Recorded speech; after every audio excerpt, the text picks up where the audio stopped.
so. That's what I call a This should actually say for New Hanover County to be designated as, so they're already doing one with the city. Just put them down.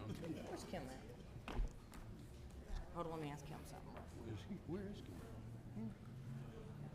Oh, she's in the back. She's there. The coffee machine is in there. Okay. I know they're already doing one with Wilmington, shouldn't this say?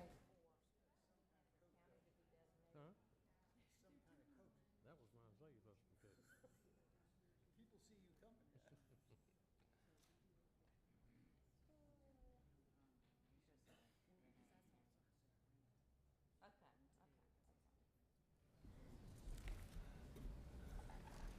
coming. Call this meeting to order.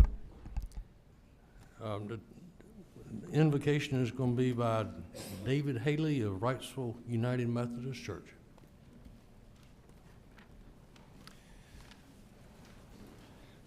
Let us pray. Almighty God, we give you thanks for the gift of this day, a day that we've never before lived, a day that brings with it the certainty of challenges, but the promise of blessings. May we give thanks to you for the blessings. May we look to you for guidance as we face the challenges.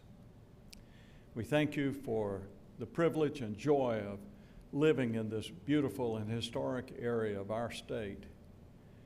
And we pray that you will guide and direct the thoughts and actions in this meeting today, that you will grant wisdom, that you will grant unity of purpose to benefit the citizens of our community.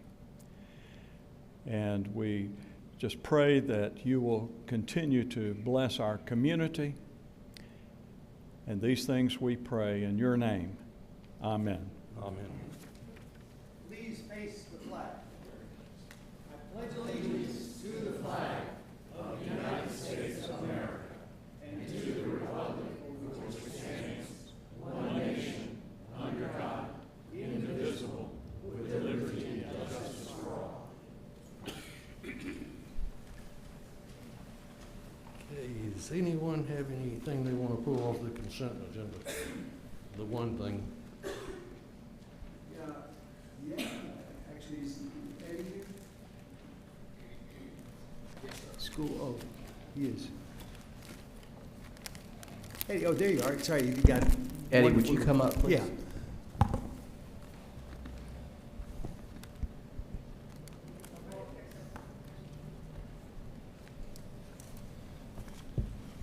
I brought reinforcements with me today. You all know Good Leanne job. Lawrence. She's the Director of Facility Planning and Construction.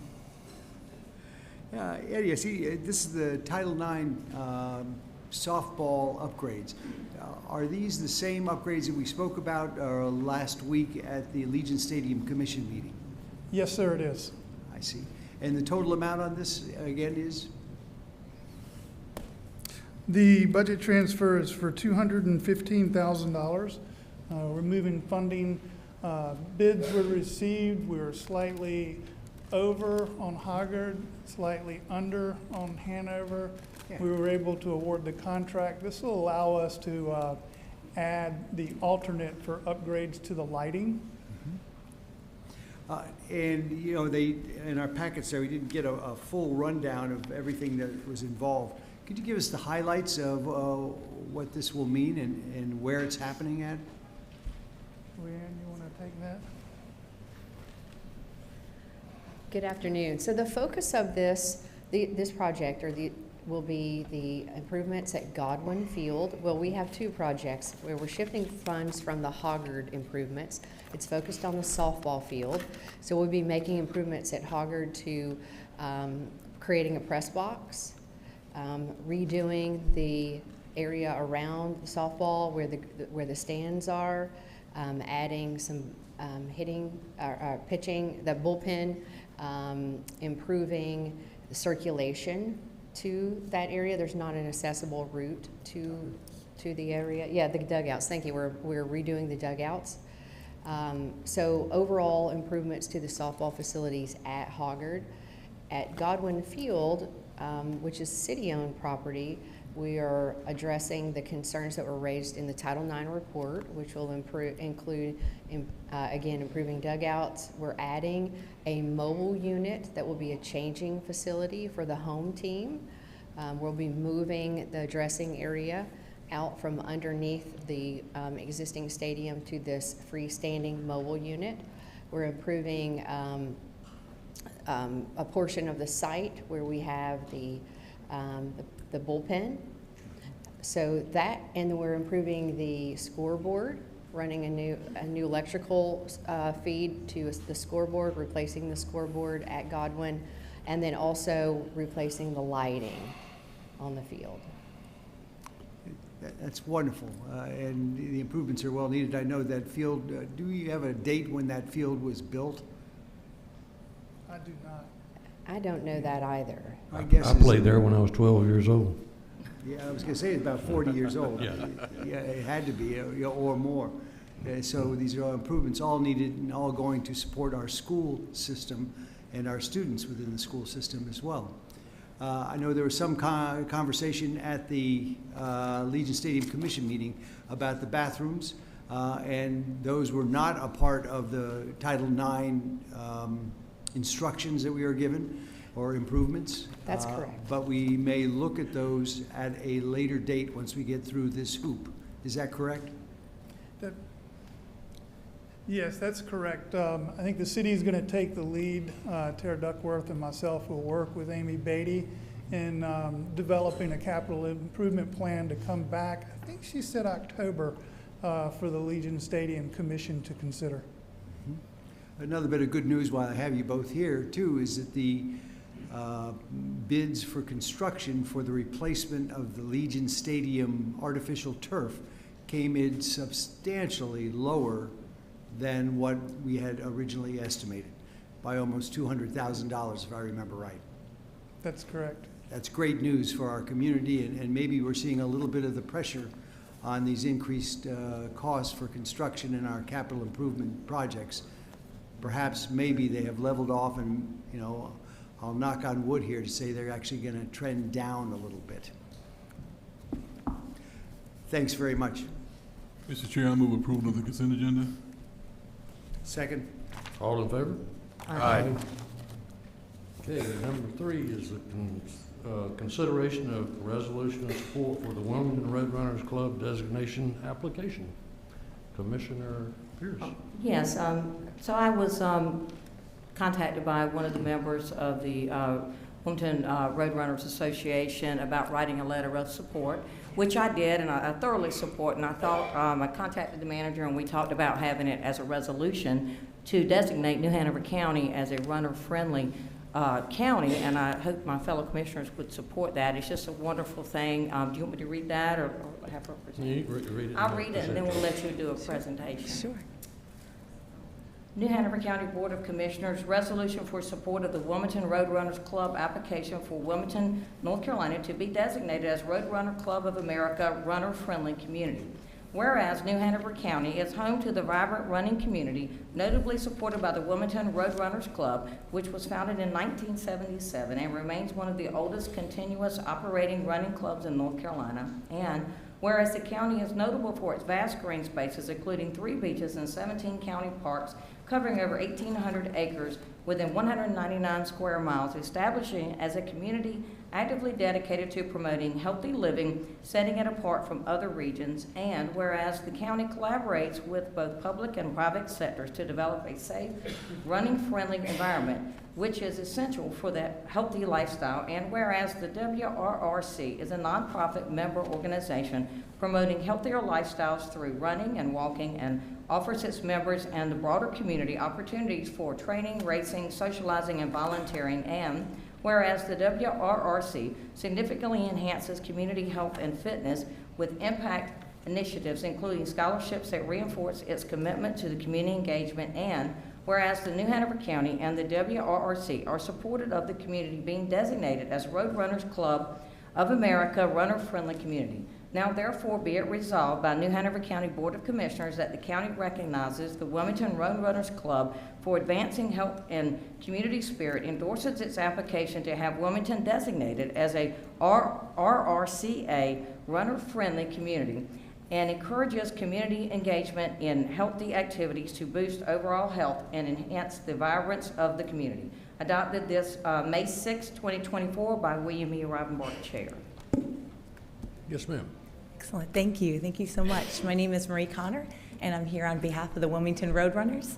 And I wanted to thank you for considering this resolution in support of our endeavor to achieve the Roadrunners Club of America Runner-Friendly Community designation. This designation is intended to reward communities that offer a safe, supportive environment that's conducive to running. It's judged on 4 criteria by the Roadrunners Club of America, of which the Wilmington Roadrunners is an affiliate. The 4 criteria are community infrastructure, community support, local government support, and additional support. As far as you read so beautifully in that resolution, I think Wilmington fits all these criteria very well. As far as the infrastructure is concerned, we have the Cross City Trail, we have parks, we have Riverwalk, we have a bunch of places where runners can safely run. As far as community support is concerned, we have numerous world-class races here, such as the Wilmington Marathon. We have a bunch of 5Ks, 10Ks, and local races that take place all of the time. A lot of running groups, running opportunities for runners. As far as local government support, we have the support of the local government and law enforcement that does an excellent job in protecting runners during all of our races and keeping our running spaces safe for runners. And lastly, we have additional support. We have a bunch of organizations such as Fleet Feet and Lululemon who host their own run clubs. We have a lot of businesses, local businesses that support runners and offer run groups. A lot of local breweries offer run groups. And even coffee shops who allow runners to congregate in their areas after group runs. So I think Wilmington is an excellent place for runners, and I think it's well deserving of this designation. And if we do receive it from the Roadrunners Club of America, it's a 5-year designation. We'll receive a commemorative plaque, we'll receive decals that we can put in the windows of the runner-friendly businesses, and we will receive a 5-year duty-free use of the logo to put on city-owned websites, newsletters, and things like that. So I really appreciate your support in this endeavor. Thank you. Any conversation? I do have one question. Sure. What are y'all doing for the walkers? Walkers are always welcome. Always welcome. Doesn't matter your pace as long as you're out there. I see Mr. Dave Flory and some of the other runners quite often over at Longleaf Park running, and it always amazes me. Rain, sleet, or shine, these folks are out here running all the time, which is a darn good thing. So it's a very dedicated and very supportive group of runners in this community. It's an excellent running community, well worthy of the designation. I'll make a motion we approve the resolution. Second. All in favor? Aye. All opposed? Let's go get our picture made, Joe. Bring your club on up for a photo.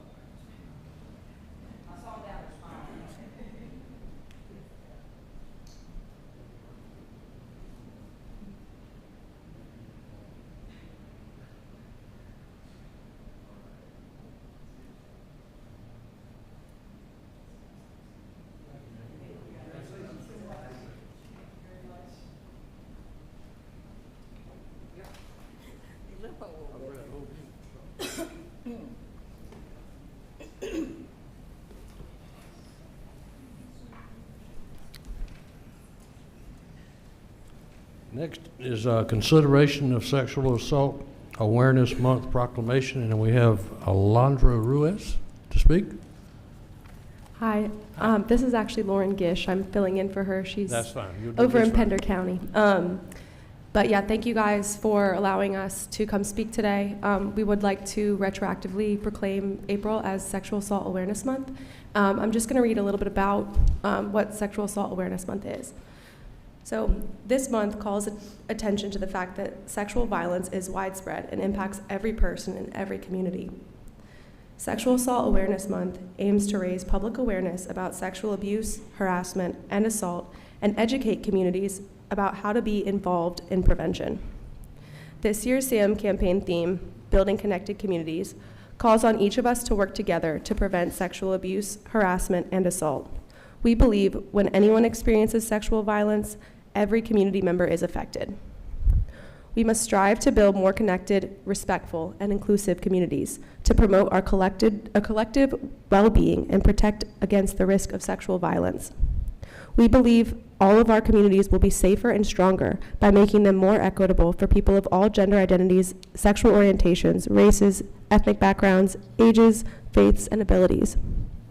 Statistics show that over 53% of women and over 29% of men reported experiencing contact sexual violence in their lifetime. Most women and men across all sexual identities who experienced contact sexual violence reported that the person who harmed them was someone that they knew. More than 1 in 4 non-Hispanic Black women, about 29%, in the United States were raped in their lifetime. 1 in 3 Hispanic women reported unwanted sexual contact in their lifetime. And more than 4 in 5 American Indian and Alaskan Native American women, 85%, have experienced violence in their lifetime. 32.9% of adults with intellectual disabilities have experienced sexual violence. 47% of all transgender people have been sexually assaulted at some point in their lives. As such, we must strive to create strong, connected communities that take care of one another and make decisions to ensure the safety and well-being of others to end sexual violence. The Building Connected Communities campaign is an opportunity for our community to join with others around the world in committing to prevent sexual abuse, assault, and harassment. I join advocates and communities across the country in taking action to prevent sexual violence. April is Sexual Assault Awareness Month, and each day of the year is an opportunity to create change for the future. Thank you. Thank you. Is there any discussion? Motion to approve? Second. All in favor? Aye. Aye. Thank you all. Let's go take a photo. You got to read that. Well, You think so, too? language of the proclamation essentially mirrors what was just put into the record. I agree. So I think that we've moved it, we've approved it. Let's go ahead and take a photo, if that's all right with you, Mr. Chair. Okay.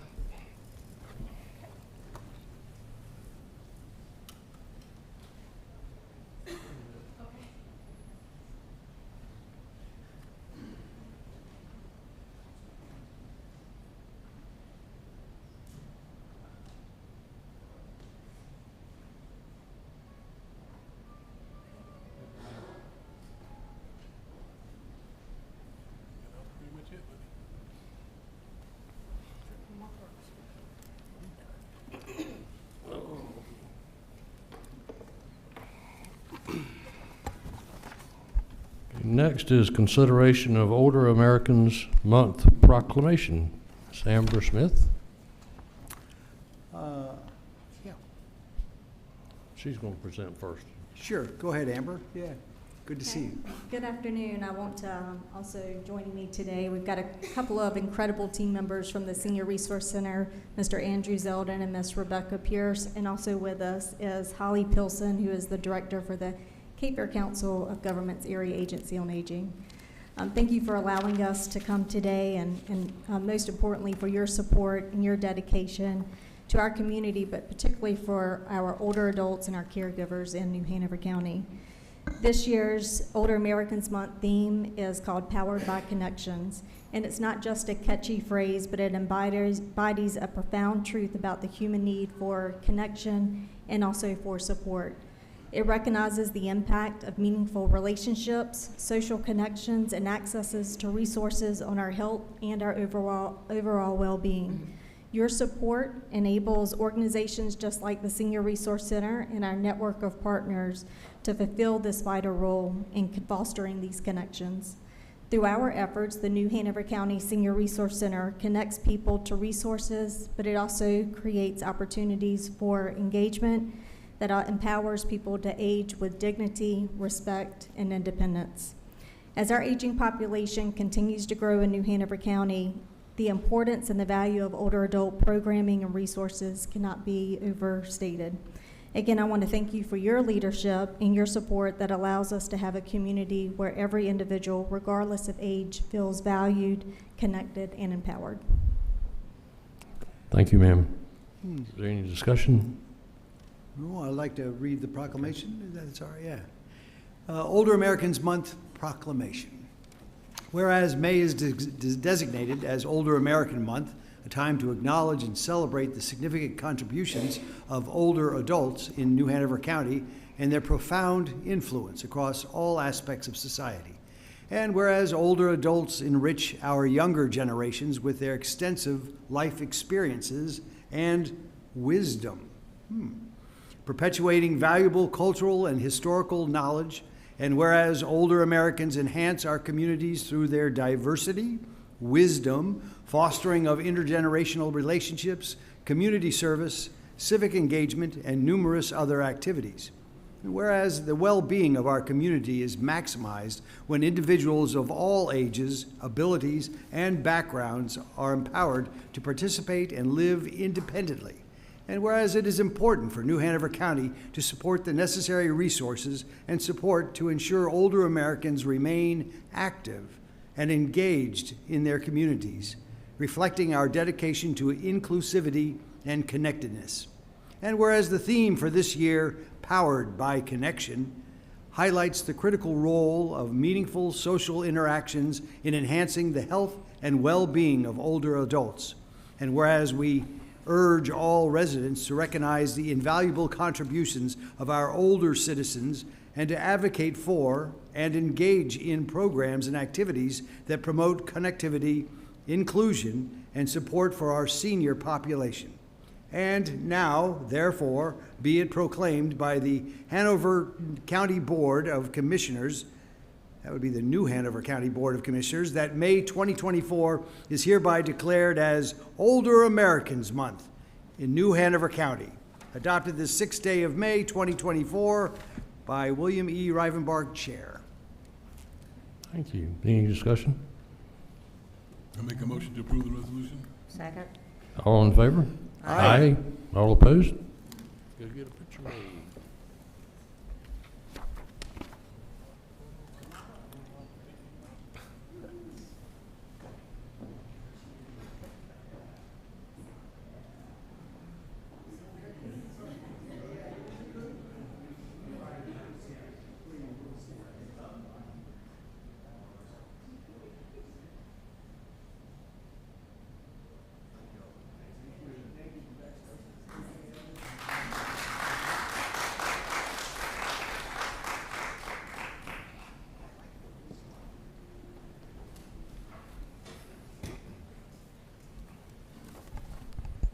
Rob, we're going to have an older county commissioners proclamation sometime or another. Bill, Mr. Chair, I like the wisdom part of that proclamation, yeah. Okay, next is consideration of Safe Boating Week proclamation. And we have Otis J. White representing. Mr. White, would you like to speak? Thank you very much. I appreciate that, Mr. Chair, Commissioners. It's a pleasure to be here. We've been here probably for about the last 15 years off and on, and it's a pleasure to speak to you about something we find incredibly important. We have, as the proclamation says, over 5,000 miles of coastline for New Hanover County alone. Not any of the other counties, just us. And over 350,000 boaters own boats that they keep here in New Hanover County. I'd like to ask a question of the room. How many of you have boats? It's always a pretty good number. The Cape Fear Sail and Power Squadron, of which I'm a past commander, and I'm also the state commander for the United States Power Squadrons, of which we're a member. We're the largest boating organization in North Carolina of our kind, safe boating organization, and we're certainly the largest in New Hanover County with over 180 members. what we're all focused on is boating safety, finding ways to enjoy boating and enjoy being on the water without risking your life or life of others. Last year, of the 600 or so accidents that occurred, about 80% had injuries that resulted in death. Of the 86 people who passed away, 89% of them were not wearing life jackets. Our message today is save your life, wear your life jacket. From the time you get on your boat to the time you come back at the dock, wear your life jacket and have it on you. It's a lot like a seatbelt in a car. You don't wait until you're just going to have an accident to put your seatbelt on. We're not that quick. And in a boating accident, you don't have time to do something. Often you're already incapacitated before you hit the water. So the goal is to protect yourself and wear your protective device when you're out on the water in case something happens. We have some of the most challenging inlets of the whole coast of the United States. Those inlets can flip a boat. Those inlets can cause boats to ram into each other. And being prepared for anything that's going to happen to you on the water is of critical importance. So I'll say again, please wear it. Thank you. Thank you, sir. Well, thank you for being here, representing those that are boating in our community. Back in the mid-90s, I actually bought a boat, and prior to doing that, my wife wanted to make sure that I had training, and so she insisted that I take a course. So I took the Coast Guard Auxiliaries course. I eventually joined the Coast Guard Auxiliary and learned a whole lot about boating safety as we would tow individuals in, and a whole host of other things as well. And it was kind of amazing. I was the youngest person in this group. Most of the folks were much my senior. As I'm talking about my children, most folks are talking about their grandchildren, but I learned so much about being safe on the water, which allowed me to enjoy my boating time. So I appreciate you all bringing awareness to this. And Norfolk County Board of Commissioners Safe Boating Week proclamation, whereas the beautiful coastal waters of Norfolk County represent a world-renowned recreational resource that residents and visitors alike are drawn to each year for water and beach activities. And whereas North Carolina boasts 5,000 miles of water shoreline and is home of 361,000 registered boaters, with the boating and fishing ranking among the state's most popular activities year-round. And whereas on average 630 people die in the U.S. each year in boating-related accidents, and approximately 80% of those fatalities are caused by drowning. And whereas the vast majority of those accidents are caused by human error or poor judgment, and not by the boat, equipment, or environmental factors. And whereas approximately 86% of drowning cases, the victims were not wearing a life jacket. And whereas most boaters who lose their lives by drowning each year would be alive today had they worn their life jackets. And whereas National Safe Boating Week is observed to bring attention to important life-saving tips for recreational boaters so that they have a safer, more enjoyable experience out on the water throughout the year. And whereas the National Safe Boating Council, supported by the U.S. Coast Guard, U.S. Coast Guard Auxiliary, and other national organizations, has set May 18th through 24th, 2024 as National Safe Boating Week.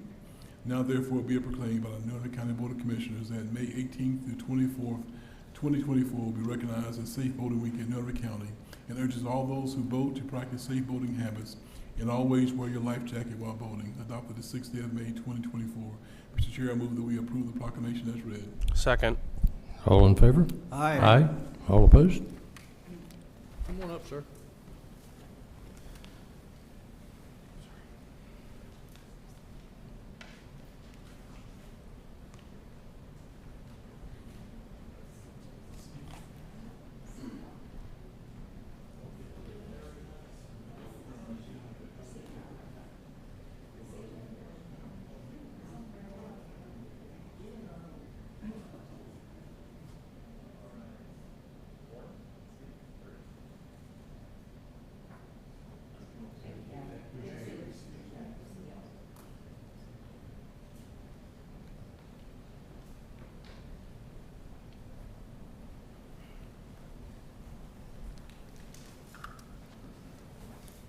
And last but not least is consideration of clerks to the Board of County Commissioners Week proclamation.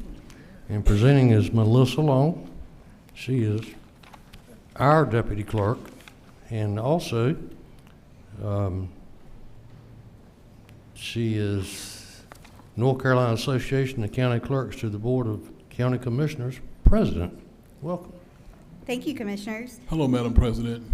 Great to have you here, Madam President. Thank you, Commissioners.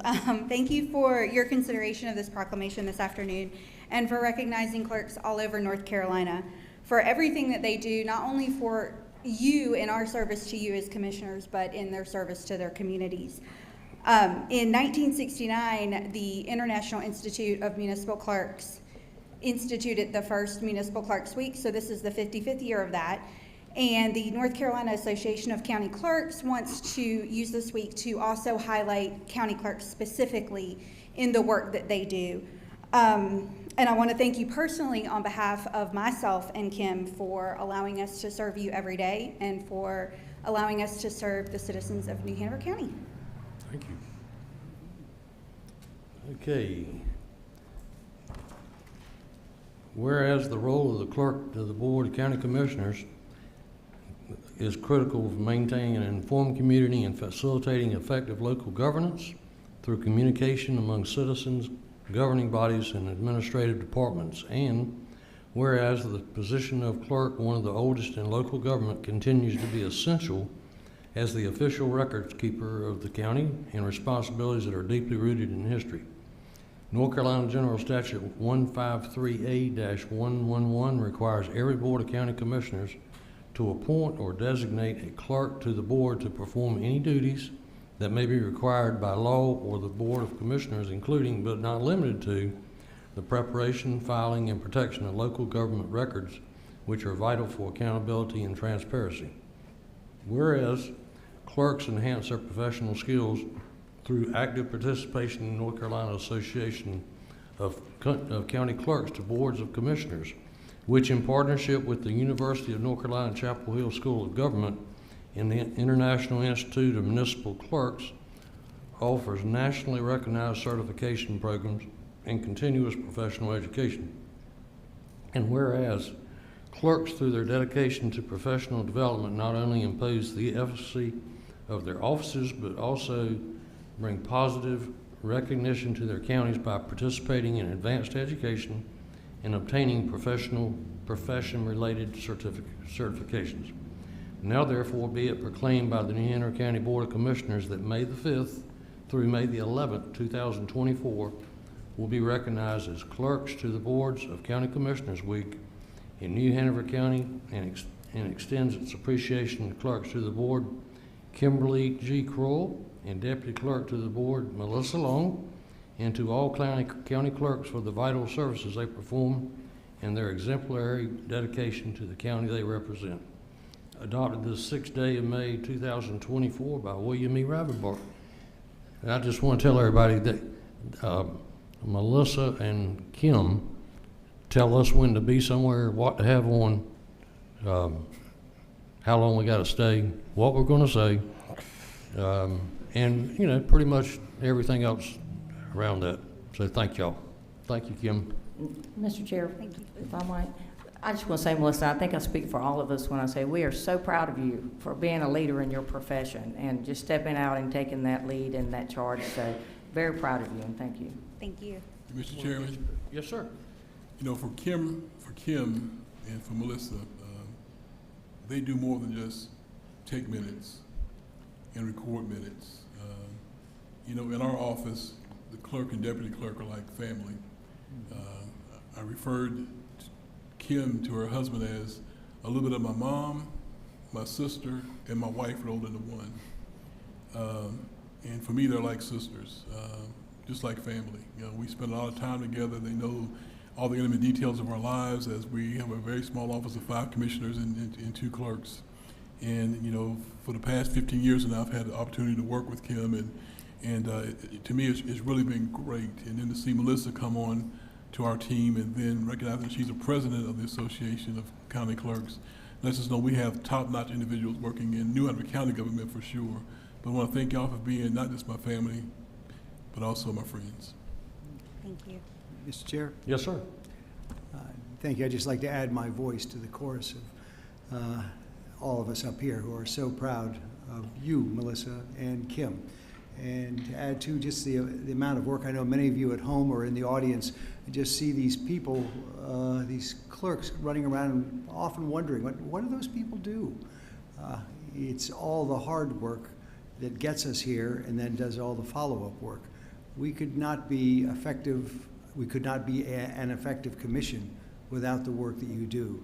And the fact that you've taken on the responsibility of the president of 100 counties we have across the state of North Carolina on top of your daily duties that you have here, that's just amazing. It's just a true sign of leadership, and we are so proud of you. And thank you for all of your hard work. And I can tell you this, there's two ways into our suite where we sit, where our offices are.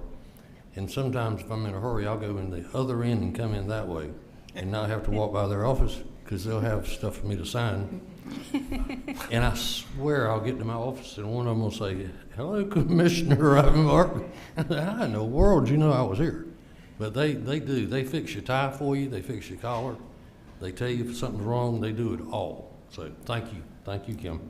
Mr. Chair, I'll just add a couple of comments. It really is, without question, a wonderful opportunity to recognize two of the hardest working, most dedicated public servants in our community. Melissa, Kim, thank you very much for everything that you do, not just for us, it really is for the entirety of the community, making the commission appear organized, being transparent.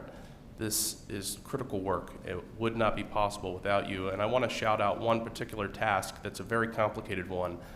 If you have ever watched one of these hearings, sometimes they can be a little long in the tooth, they can be a little bit contentious. Somebody has to take all of what is said and put it into minutes so that it can be preserved for all time. And our clerks are so talented at writing what it is that happened fairly accurately. And I encourage the public, if you ever have interest in a meeting that you didn't get to watch, check out the publicly available minutes. They are an accurate reflection of what we do, and we wouldn't be able to present that to the public without the two of you. Thank you for your hard work. I make a motion we approve the proclamation. Second. They would have reminded us to do that if we would have. Is there a second? Second, yes. All in favor? Aye. All opposed?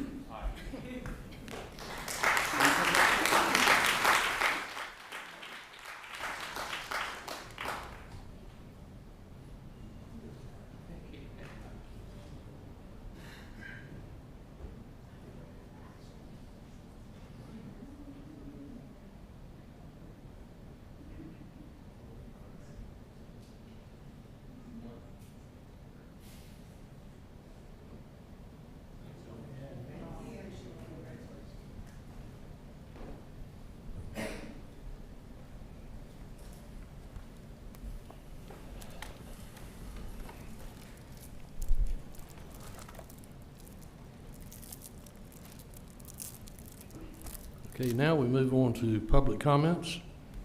We have several people lined up to speak, and I want to go ahead and tell you before we start, if there's one person speaking, they've got 3 minutes to talk about what they want to talk about. And I think it's on the thing right there. Okay, so you know when your time's getting ready to run up. And then if there's 4 or 5 people speaking on one thing, the total minutes for the 4 or 5 is 3 minutes. Well, no, I'm sorry. Each person has 3 minutes. And if somebody wants to give up their minutes to someone else, they're more than welcome to.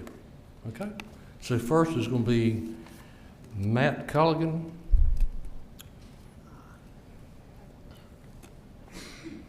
Good afternoon, Commissioners. Good to see you. My name is Matt Colligan, and I'm here as an elected supervisor with New Hanover Soil and Water Conservation District. It's my pleasure to speak with you today, and also my pleasure to serve the residents of New Hanover County as the vice chair of our board. And we've got 2 of our board members here today, our chair, Sue Hayes, and also Tom Boland, and a couple of our staff members. But I am here today on behalf of the board to really speak about the proposed sustainability manager position, which has been submitted as a budget enhancement for the next fiscal year by the county manager's office. And I know we were trying to get through this meeting with just proclamations and without the scary word budget, but I know you've got some tough decisions coming up, but we really hope that you consider in this enhancement request that we address this really timely and long overdue issue of facing all these environmental challenges that we've never seen here in New Hanover County. And one way to address that is by the creation of this sustainability manager role. And I'm happy to share with you, I've printed copies of the job classification. But the role of this manager will be someone who would plan and implement and oversee efforts to increase sustainability and resiliency in the county, and to serve as the contact person for these hard issues and be the conduit to the manager's office as part of the senior leadership team. And we see this as a role that will be across all departments, helping to increase collaboration for all sorts of resiliency initiatives, everything from hazard mitigation planning to the delivery of county services to educating and guiding employees on sustainability and resilience best practices. And well, if hoping to stoke your competitive spirit, my time's running out here, I wanted to point out that there's countless other municipalities across the state already adopting such positions. Durham County has a sustainability office. Orange County has a sustainability programs manager housed in the county manager's office. Mecklenburg County, the city of Greensboro, Buncombe County are all other examples where such a role exists. And if anyone's been reading the news, I'm sure you've seen that the recent Washington Post article where talking about sea level rise here along the Carolina coast is strongest here in Wilmington and, compared to a lot of places, seeing almost 7 to 8 inches of sea level rise. And I'm sure you remember last year that whole expose from Moody's, the economic research firm, talking about how climate change will impact the growth along our North Carolina coast. So it's becoming increasingly crystal clear that we have an increasing amount of risk in terms of severe and environmental disasters like hurricanes, wildfire, flooding, drought, excessive heat, and sea level rise. And it's because of these issues that we need to focus how we govern, and doing that through a sustainability lens with our planning. So I thank you for your consideration, and I hope you support us in the initiative of establishing a new role in our county for a sustainability manager. Thank you for your time. Thank you, sir. Yes, sir. Okay, next is Marcy Staten. Yes, sir. Good afternoon, Commissioners. My name is Marcy Staten. I'm a born and raised Wilmingtonian, New Hanoverian. I brought 2 props. A Hanoverian from when I graduated from Hanover in '78. My son graduated from Laney in 1999. I am here today to speak to you about the budget shortfall for the Board of Education. I'm with New Hanover for All, a group that we have been collecting petitions and educating the public to this crisis here in New Hanover County. And we will be presenting the petitions to you next that we've collected. I'm very concerned about this issue. I jumped on board when I heard about the shortfall and have educated myself a lot about that. I also found some information about the schools in the New Hanover County Strategic Plan for 2022 to 2027. This plan is intended to serve as a GPS, and it's phenomenal. I want to give kudos to any Board of Education member that helped put this strategic plan together back in 2021. It's 69 pages. I was going to print it, but I'm not going to print it. It calls upon us to have a mission for New Hanover County Schools in collaboration with our parents and the community to strive to provide children with an opportunity for a superior education in a safe and positive learning environment where they are prepared with the skills to succeed. And again, I come back to this is a nonpartisan issue. Our children deserve better. And I consider myself a successful county resident. I served in this county for 24 years as a RN, working at New Hanover in various agencies. And I didn't really realize that after I retired from nursing that I'd need to jump on and start advocating for the children in our county. But that's where I find myself today. We have a wonderful school system. I do hope that the county commissioners will consider fully funding it, and we're looking forward to working with y'all in the future. So, any questions? Thank you. Okay. Thank you.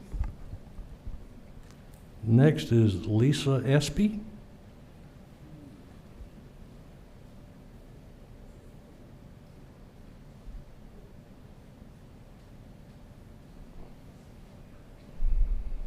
Good afternoon, everyone. I'm Lisa Espy. I'm a local school counselor here in New Hanover County, as well as the vice president of the North Carolina Association of Educators, and I have the petitions.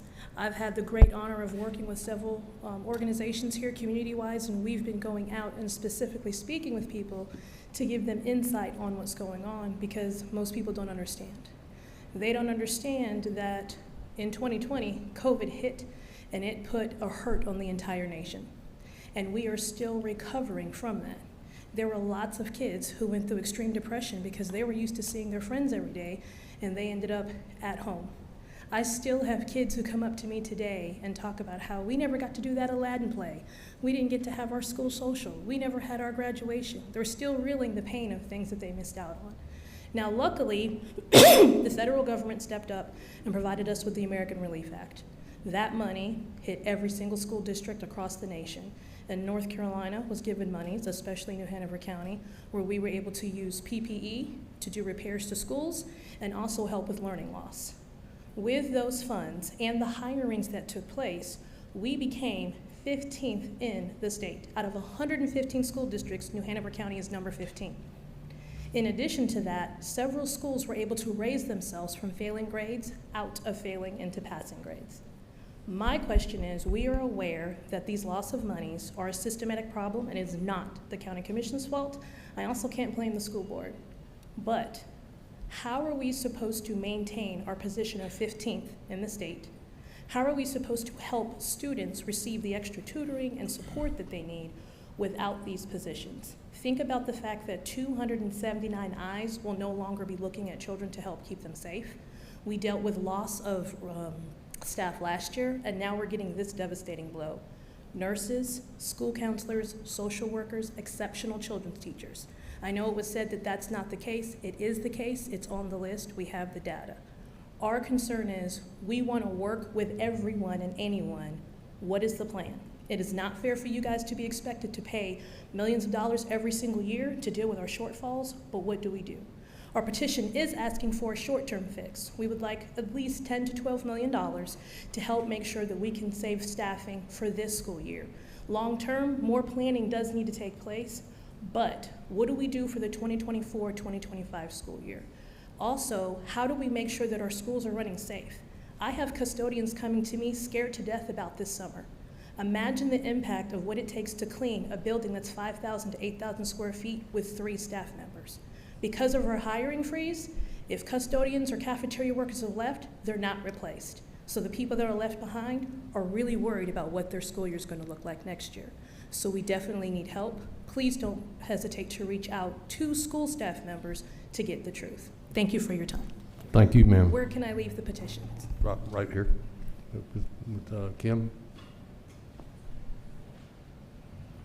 Thank you.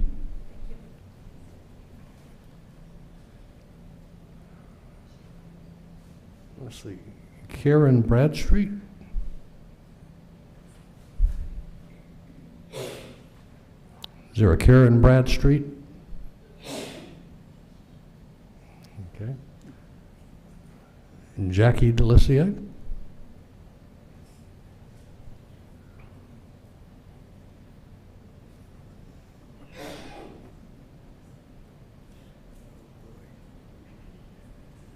Did I mess up that first name?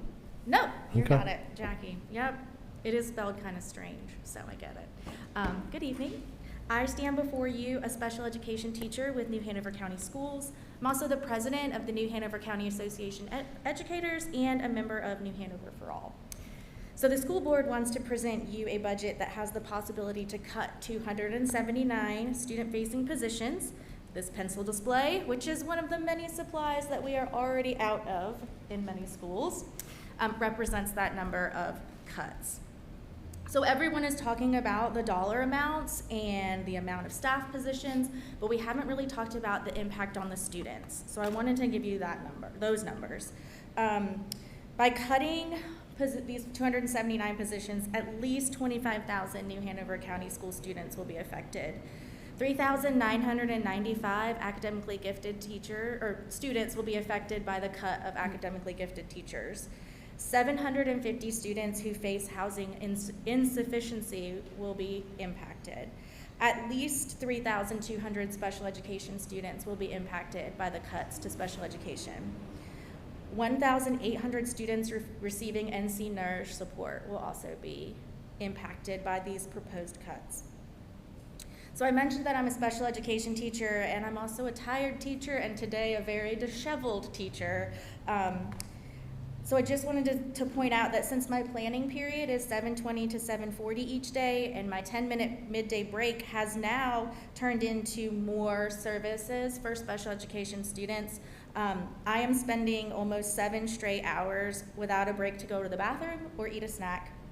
I cannot imagine doing this job and sustaining that with less staff members.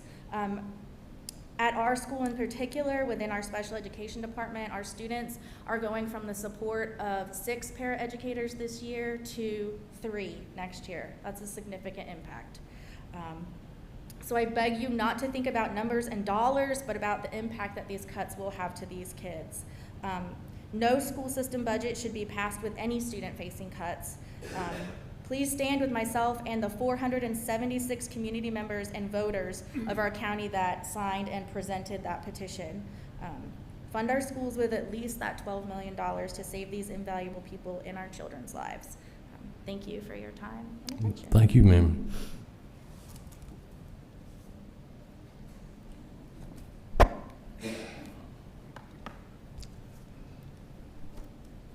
Next is Sandy Isles.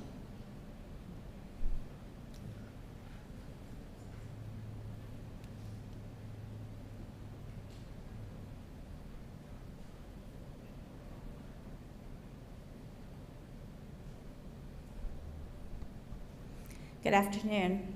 My name is Sandy Isles. I'm here today to implore you to allocate sufficient school funding to save all 200+ staff positions that are set to be cut by New Hanover County Schools. For the past few months, our community has listened to elected leaders argue, place blame, and deflect responsibility, none of which actually solve the budget problems we are facing. Our community cares about the schools and our children. School funding is a bipartisan issue, regardless of political affiliation. Every parent who has a child in our school system wants strong, thriving schools. We expect our children will have experienced teachers, structurally sound school buildings, safe playgrounds, small class sizes, and all resources necessary to provide our children with an exceptional education. We understand you're carrying the burden of underfunding from our state. We understand the school board and Dr. Fouls have not been transparent with needs or spending. We also understand that young children are carrying, but should not carry, the burden of adult mistakes. We understand our public schools are an investment, not an expense. That in order to address poverty, crime, literacy, school safety, and really any number of ills in our society, investing in education is the solution. We understand that strong public schools are the foundation for any thriving community, and right now we don't have strong public schools. Our school district is ridden with dilapidated and overcrowded buildings. Our children are losing teachers, teacher assistants, and other support staff who are vital for learning. We fully understand our children are suffering because they have not been prioritized. We also understand that elected leaders have made education a political game, a game in which our children are pawns. Mr. Rivenbark, we're learning that you may have rejected an invitation to a joint meeting with our school board. Why is that?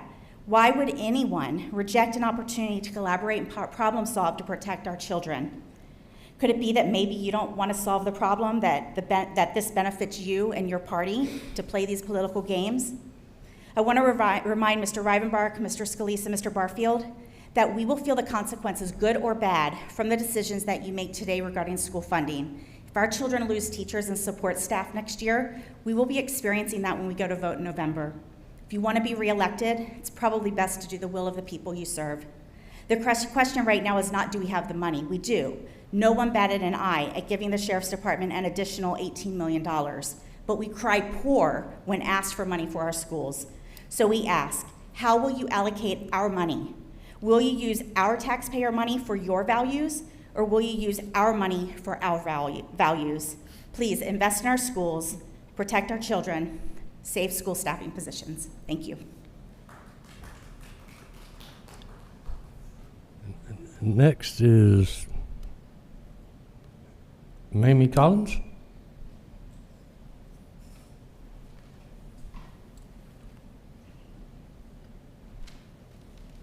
Good afternoon. My name is Mamie Carlos. So first of all, on behalf of the Kirtland community in Scotts Hill, we would like to thank the county commissioners for recommending the planning to apply for a grant for us and to get the water station. But we're still in need of water. We continuously have dry wells. We have a numerous amount of increasing in cancer in different families, and they're not related. Don't know whether that has to do with water or not to do with water, but we still have a lot of major sickness coming on. Pipes still going bad. We have our community is based on about 60% seniors, and we need clean water. I'm just here basically seeing what the county can do, commissioners can do in assisting us in more funds, any kind of way that you can. Thank you. Thank you. Any discussion? Okay, I think that's about it for the public discussion. Mr. Kudrow, do you have anything? Mr. Chairman, not an additional item, but I did indicate to the board that our staff has been trying to bring together all of the rules and regulations around public assembly and actions in county facilities, outside of county facilities, at county parks. That work is largely done. I've asked Lisa Wurzbacher to give the board a high-level summary of where we stand, and when that document is finalized, it'll be made available for the board, but also the public as well. We don't want there to be misunderstanding before anyone chooses to gather and assemble in a public space. Yes, ma'am. Good afternoon. Appreciate the opportunity to talk with you today about this. As you know, there have been a number of recent protests nationally, statewide, locally. You've all seen that in the media. In addition to that, in our recent history, we've also had protests that have occurred at our government center and also our Pine Valley Library. So we've had protests within our county-owned properties. So as Chris mentioned, staff has gotten together to try to pull together all of the guidelines and guardrails in regards to protesting on county property in particular. Our team consisted of our county attorney, Jordan Smith, Chief Jonathan Hart from the Sheriff's Office, our Emergency Management Director, Stephen Still, in addition to the county management team and communications. So we got different perspectives as we were looking at this. And of course, we want to honor and protect individuals' First Amendment rights, particularly the freedom of speech and the right to assemble. But also we need to balance the fact that we're a unit of local government and we have to continue to do the public's business. And so we talked about how we can accommodate and manage protest on county-owned properties while ensuring that we're not infringing on individuals' First Amendment rights. So what I'm going to talk about today is just very high-level guidance. It's very generic. Certainly we can't anticipate every scenario that might happen, but we feel like this gives us a strong framework to work from.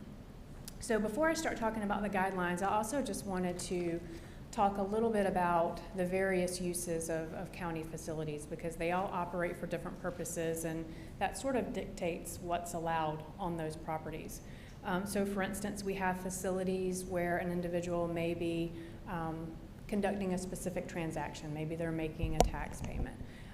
And then they're leaving. We have other buildings where people are just enjoying the general use of the building. They're not conducting a transaction and leaving, they're using that building for that building's intended purposes, like the library or the Cape Fear Museum. And then we also have areas like this room that we're in right now, where the purpose of, when you're assembled, you're creating policy for the community and you're hearing from the public. So this room also has a different purpose as well. So we took all of those things into account when we were coming up with these guidelines. And then we also have our parks facilities that are used for a variety of purposes. Physical activity, just enjoying the outdoor space, sporting facilities, all sorts of different things. And so again, all of these things we kind of took into account as we were looking at the guidelines.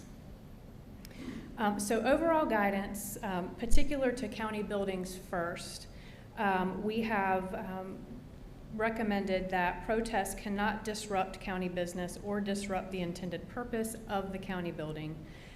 If inside a county building, a patron or visitor must be using the building for that intended purpose, and active and or organized protesting that disrupts others or the functions of county business shouldn't occur. Protests are allowed outside of county buildings, such as sidewalks or lawns, provided they're not impeding any entrances or intended use by customers. No excessive noise will be allowed as defined by the county noise ordinance, and no threats or language that incite a riot would be permitted. And then, of course, for obvious safety reasons, no protesting would be allowed in parking lots. When we look at our parks facilities, somewhat similar in the guidance, but protests cannot impede public use of the park.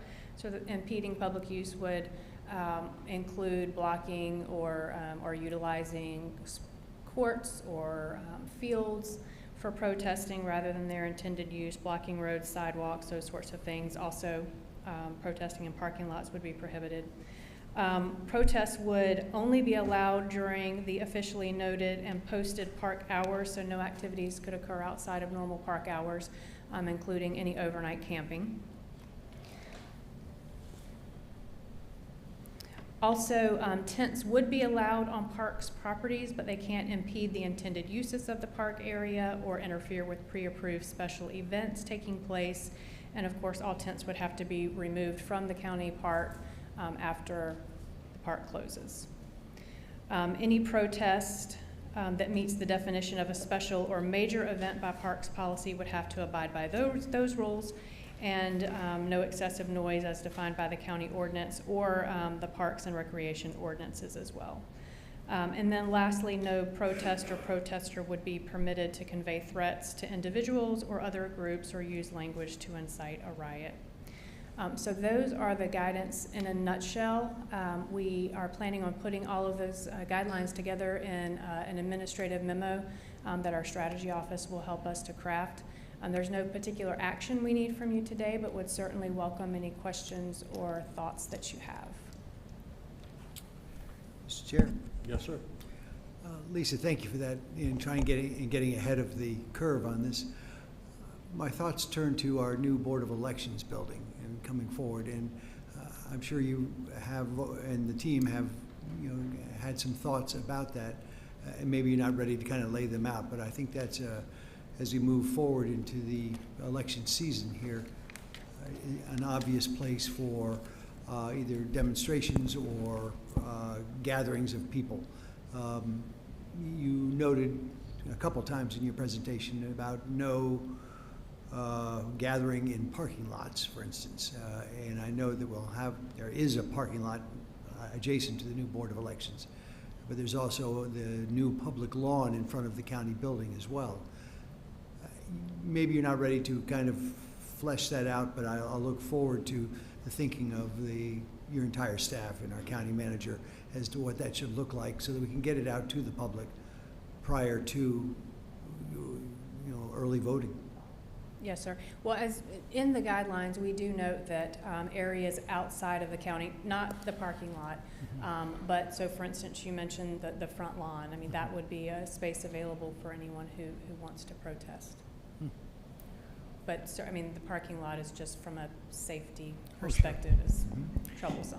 In Commissioner's Apple, so it would be really the assembly for any purpose.